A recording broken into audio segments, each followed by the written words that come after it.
Good morning, good afternoon, good night. This is Ethan Allman reading Brian Jack's Rakkety Tam Chapter 33. There's a Wolverine and a ferret on a big log going down the river. Let's find out what happens. Please like and subscribe. Alright. The broad stream was running so furiously. There we go. The broad stream was running so furiously that there was little need of oars, though the Gushim held them ready to even fend off their vessels from rocks and to keep the logboats in midstream. Tam sat at the stern of Toggy's boat. His paws were clenched tight to the gunwales. He gazed about in awe. To his right, high limestone cliffs towering over the waters. To his left, rocks were broken into large chunks overgrown with trees and vines. He realized they were speeding down an ever-narrowing slope which concentrated the stream so greatly that little could be heard but the roaring of water. A fine spray enveloped every beast. Log Tony sat beside Tam, his eyes narrowing against the rushing spray. The shrewd chieftain maneuvered the tiller skillfully with one paw while signaling directions to other log boats in his wake. They were traveling ahead of the other boats. Tam glanced back upstream, shouting to Tuggy, "No sign of Ghoulie at the vermin, mate." Tuggy called back, "Keep your eyes peeled on that left bank, and there's a route there. We'll be following it." Skipper and his last logboat was in the last logboat. He balanced upright, steadying himself on his broad rudder as he peered back upstream. His keen eyes caught movement. Pointing, he roared up to top of his voice, "They're on the river, coming fast this way."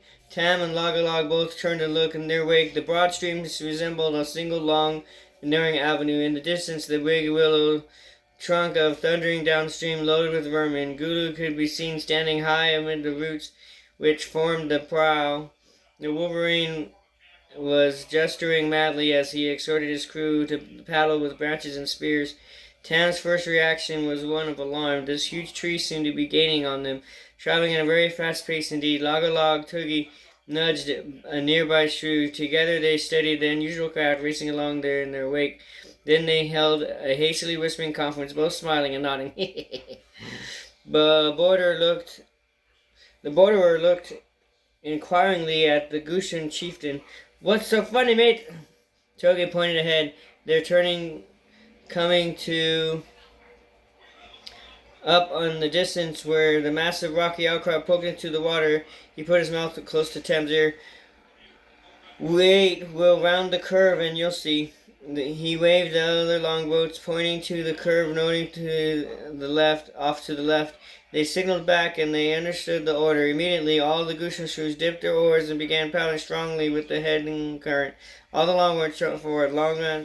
Long Jack Wildairy was seated in the prow of the big front boat. He became so exhilarated by the sudden turn of speed on the wild waters, he rose up roaring, "Ooh-la-lay! Let her go, chaps!" A stern old shrew shoved the young hare down, clambering over him to crouch in the very peak of the prow. "Keep your head down, matey. I gotta watch out for the chief signals. Stay out of my way now."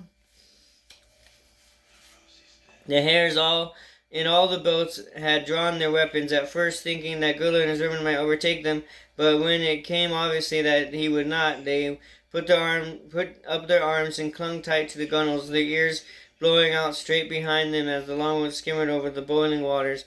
Shrews in the prows of other boat began uncoiling stout ropes with grappling hooks attached. Log and Tam watched as the phobies tried to put on more speed. Gulo, lashing about with the long, whipping willow bough, exhorted them for greater efforts. Tuggy shouted to Tam above the watery din, "Grab this tiller with me! Now when I call starboard, you push it to the right with all your might. Got that?" Tam nodded, repeated the instructions. "Starboard, push it to the right." He put both paws to the tiller, gripping it fiercely. Suddenly the bend was upon them. Tam felt Log, Tuggy tense. The shrew warrior bellowed out commands. Starboard, push for your life." Bracing his footpads against the port bulkhead, Tam pushing until his veins stood out upon his neck. Water was dashing into the logboats as shrews in the prows whirled ropes with grappling ends and cast them. The hidden inlet disguised by overhanging trees, was right around the bend. Tam felt the big logboat shudder as it turned sideways in the middle of the water. He caught a brief glimpse of the rocks to the right, looming up in the stern before a powerful shock knocked him almost flat. The shrew in the prow had thrown his rope, its grapnels thunking into the body of the ancient pine. Grisham's shrews threw themselves upon the ropes, hauling madly. Logboats heeled almost into their sides as the bounding current pounded them. Then they righted, ropes strumming tightly. The boats were hauling swiftly into the tree-covered inlet. Tam found himself soaked to the fur and gasping for breath, still gripping the tiller. Log-a-log Tuggy patted the squirrel's back, complimenting him. "We'll make a steering race out of you yet, Tam. Well done, mate." Then the Gushim leader turned his attention to the other boats. All crafts now, oars and ships and boats well hid. Skipper rose to the longboat. And, "Do you chaps do this often?" Looking grim, she responded. "Nobody's ever tried it before. We're the first to do it. I thought we were all dead beasts for a while back there." The young hare's ear stirred up rigid. "Good grief! You might have told us that it was your first time." Tam could not help but smile. "Would it have made any difference?" Skipper murmured to Tuggy. "They should be here soon. What if they seize us when they pass by?" Shuterman shrugged. "Wouldn't make any difference if we stuck our tongues out and sang rude songs, mate. They wouldn't be able to stop. The tree's headed for a waterfall so steep you can't hardly see the bottom. Though if you did, you wouldn't like it. The bottom of those falls is nothing but a big old heap of rocks sticking up. Mark my words, Skip. Gulo and his skipper crew are all dead beasts." As it happened, Gulo did not spot the hidden cove as the big willow trunk shot by. He was too busy lashing about at his vermin and yelling over the din of the water. "Faster! More speed! Keep going, you idle fools!" With no beast to steer the otherwise control it, the huge bulk of the fallen tree continued to hurtle through the water as it went through the currents, veering to the right. The massive tree trunk eventually stuck to the enormous outcrop of rock directly on the bend. Were it not for his powerful claws, which he had latched into the trunk after releasing his willow whip, Gula would have died on impact. The disaster struck the tree. The shock of the collision turned it end to end, and it carried on, turning and turning and turning. The Wolverine and his terrified crew clung to the log, lost in a whirling chaos of water, rock, and sky revolving around above them. When Tam and Tuggy last caught sight of them, the vermin were gripping tight aboard the spinning log, screaming and yelling as it swept out of the sight around the bend. Log-a-log Tuggy relaxed his hold on the tiller. There'll be about 6 more bends before they reach the big waterfall. When they hit the bottom, there won't be enough left of them to scrape up in a basket. Tam looked stunned as he responded to his shrew's remark. "Good riddance to bad rubbish, mate." Leaving the logboats securely moored to the trees, they clambered above over the rocks. Gruesome cooks found a convenient spot among the conifers to set up camp.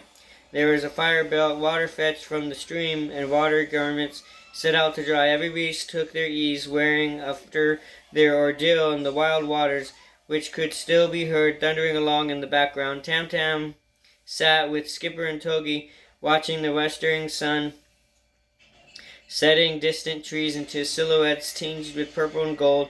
The trio sat silent, each with his own thoughts, and the shrew-captain chieftain stroked his beard reflectively. "Well, mates, a good end to a long, hard day, huh?" Tam began slowly honing the blade of his dirk against the rock. "Shink! Aye, 'twas that, though I'll wager Gulo the Savage had an even harder day on his journey to Hell Gates. I never kept my vow to slay him, though." Skipper flitched drops of water from his rudder. "Ye ought to be blessing fate for that, Tam. We should thank Mother Nature for taking care of that one. I don't think any 10 beasts could have faced a monster like Gulu in combat. And that one is a mad slayer and a flesh eater, a warrior, Tam. But I don't think you'd had a chance against a beast like Gulu the Savage." The borderer tested the edge of his blade. "We'll never know now, will we?" Sensing the challenge in Tam's voice, Log-a-Log Tuggy changed the direction in his conversation. "Makes no difference now, mates. Old Gulu's out of the way and you're headed back to Redwall." Tam nodded. First thing in the morning, and we'll have to step out sharp. The abbey's probably under attack by 100 vermin. Remember, Gulo split his forces. Skipper looked at him grim. You're right there. I hope your friends aren't in any difficulties. I'd hate to think that old Humble or my young Brookfellow was in any trouble. I expect to feel the same about Sister Armel, eh, Tam? The warrior looked surprised. I hope they're all safe and well, Skip. Why should I be particularly worried about the sister? The otter chieftain chuckled. Ha, you not fooling anybody, Rakkety Tam McBurl. Every beast noticed the way you two were gazing at each other and whispering together. Suddenly Tam was lost for words. He was saved by the arrival of Lance Jack Wilderry. I'll say, you chaps, are you going to sit there and churning away all blinking evening, or do you want some scoff? I was Gosham tradition that Wilson on campaign, the log was served first. Out of deference to the shrews, the log patrol hares observed this rule, gathering around the spread of cooks and set out for them. Both groups eagerly awaited Togi's arrival, which would signal that it was time to dig into the feast. Upon his appearance, however, the shrew chieftain had a few words to say. Comrades, it's a fine meal laid out before us. I want you to enjoy it and give thanks for today, not just us Gosham, but you hares too. We lost some fine friends today. Good shrews and gallant hares. Our victory was gained, but at a price. So you would give a moment silence and thank the ones that ain't here to share this good victuals. In the silence that followed, the Gosham thought of their mates who had been lost was freeing the broad stream of fallen willow. Many wept openly. The long patrol hares had a stiff upper lip, but it was hard, and they all had memories of gallant Corporal Buddy Whoopscop, who had given his life for his friends. Tam thought of Buddy too. He had been very fond of the jolly corporal. At the same time, he could not help thinking of Doogie. Where was the little Highlander? Is he safe and well? Then his mind wandered to other things. His feelings for Sister Armel were just as Skipper had expressed them. Tam smiled to himself as he reflected on what an unlikely match they made. The warrior and the gentle healer.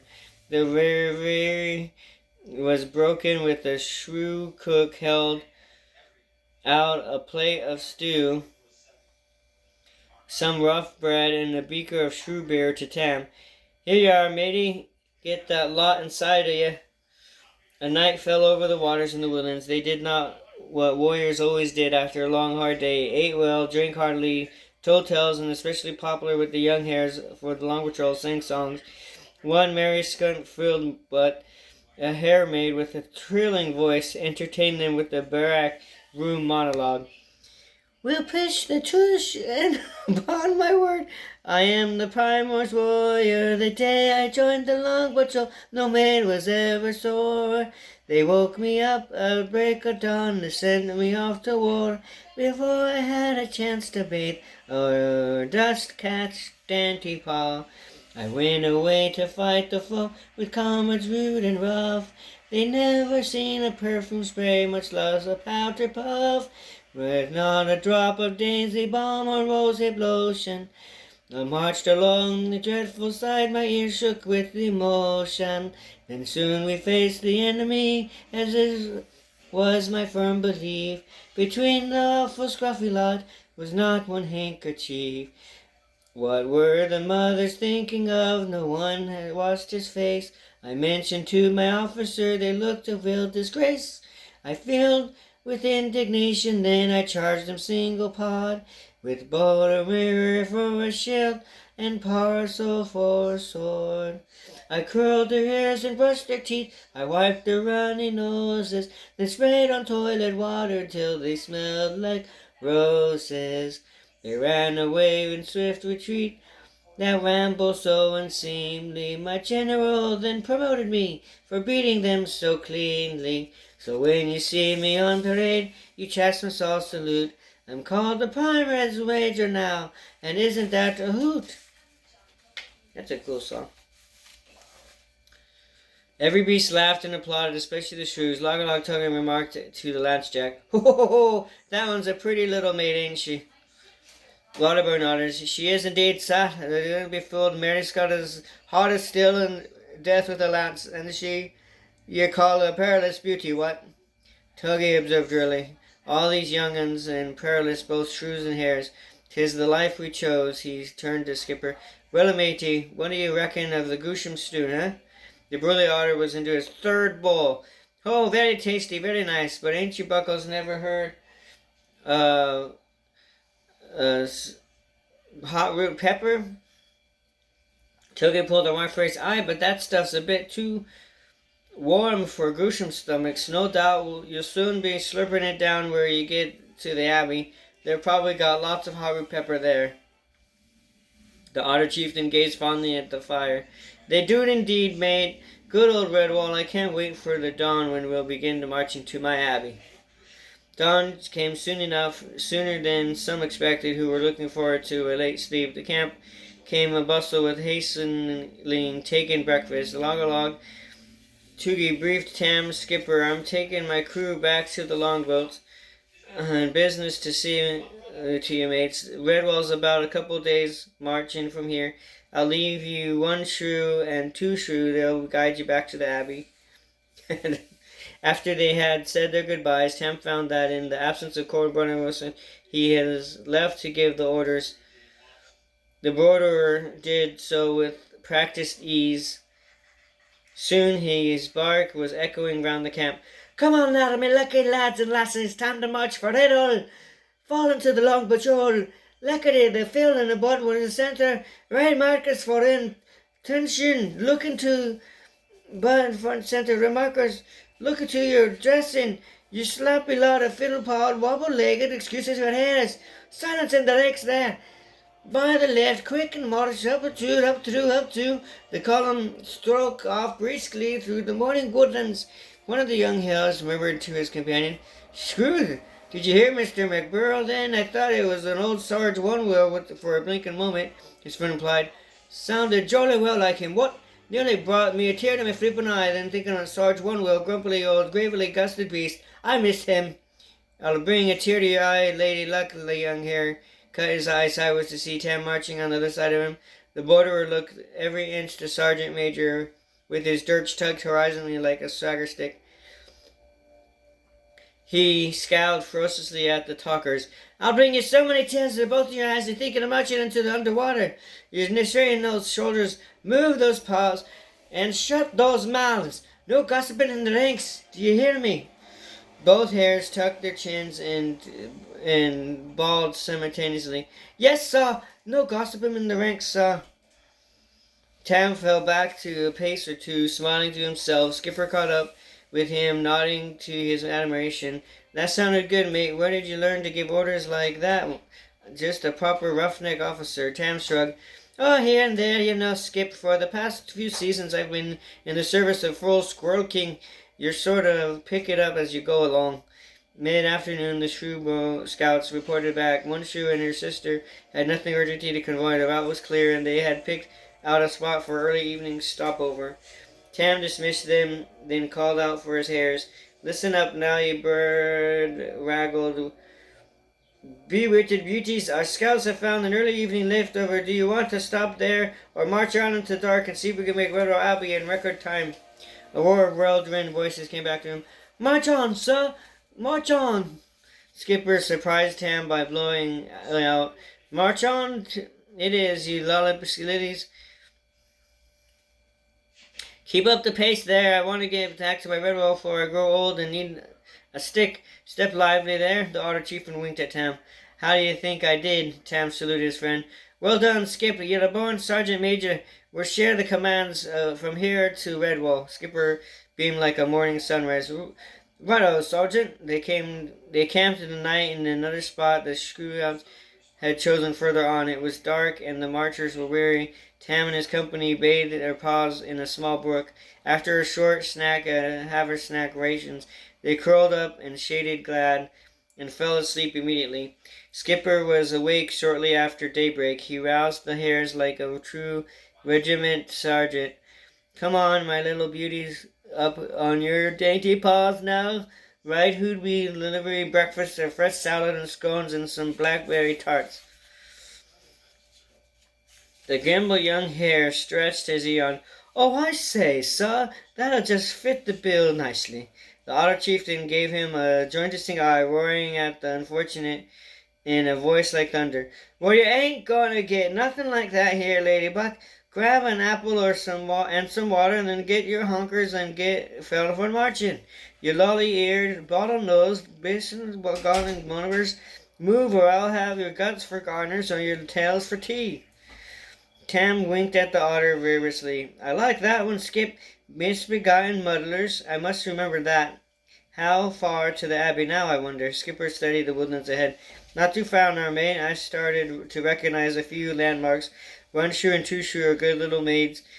They're tracking well.